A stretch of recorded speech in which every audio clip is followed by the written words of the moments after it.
let's talk about scapula. For the scapula, we're going to be doing the AP and the lateral.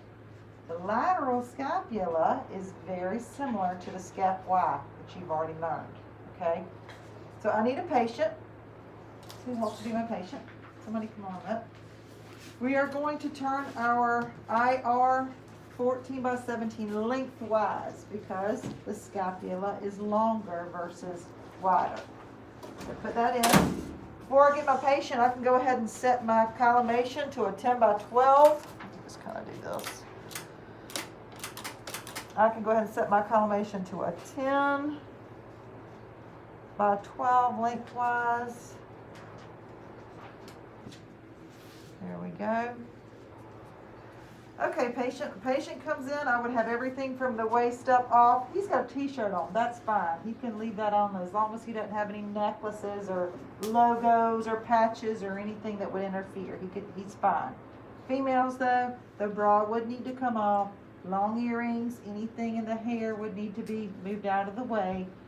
Any interfering objects in the area of the scapula. So patient, I'm going to get you to put your back up against here for me. Good. And I'm going to get you to take a step to your right. There we go. So I'm going to just kind of go ahead and set up to where I have my center chamber pretty close to the scapula. We're in the general area of the scapula. 40-inch SID, 90-degree angle, horizontal. And then what we're going to do here is we're going to get our patient to bring their arm up and put their hand on top of their head. Don't go forearm across the top of the head, just do hand, okay? There you go. That's going to bring our scapula out to the side, so it brings it away from the rib cage. Right, kind of pulls it out. It allows us also to see the inferior angle, which we have to make sure we have. We're looking at the entire body, the angles, the borders of the scapula, okay? So here's his inferior angle. I know I need to have that. I'm going to come up just a little bit more. Your centering is actually, bring your hand back down for me for a second by your side. Your centering is actually 2 inches inferior to the coracoid process. Everybody know where your coracoid process is? Mm-hmm. Find your clavicle. Okay, come until you get, here's humeral head, right? You can see the curve of the humeral head. Here's clavicle. Right in that space beside the humeral head, you can palpate and you can feel coracoid. 2 inches below is where we're going. Yeah, just a little bit more right there.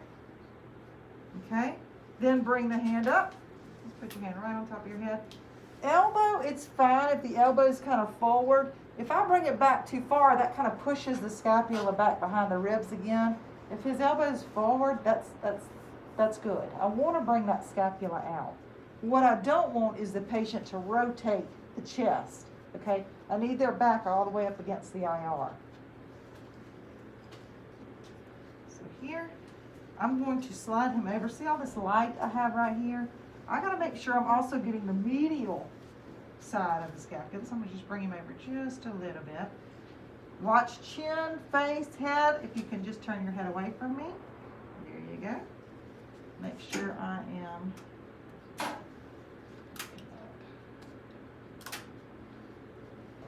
make sure you got inferior angle. He raised that arm up, his scapula came up. So I'm going to bring my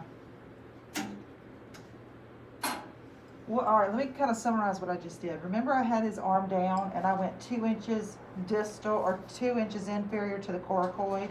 Well, then when I brought his arm up, I brought the scapula up and out. So that's why I'm readjusting to go back up, because I'm finding the inferior angle and I'm coming back up just a little bit from where I originally centered with the arm down. Does that make sense? It's just too hard to find, which he might not be so hard to find. Some patients, it's really hard to find the coracoid with the arm up. If you can find it, that's great. You can definitely do that. I do like to see a little bit of light above the shoulder, okay?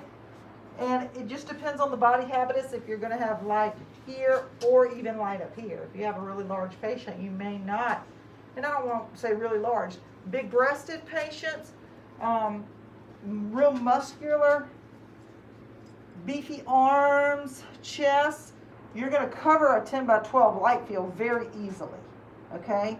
So typical patient don't expect to see all this light. With me?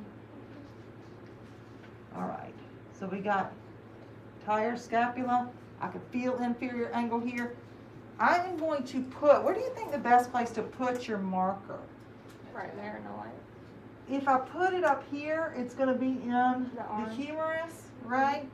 Since I have light, I'm going to put it down here. Even if I don't have light, I can still see the outline of my 10 by 12 box, right? So I would put it in the corner, bottom corner of that box.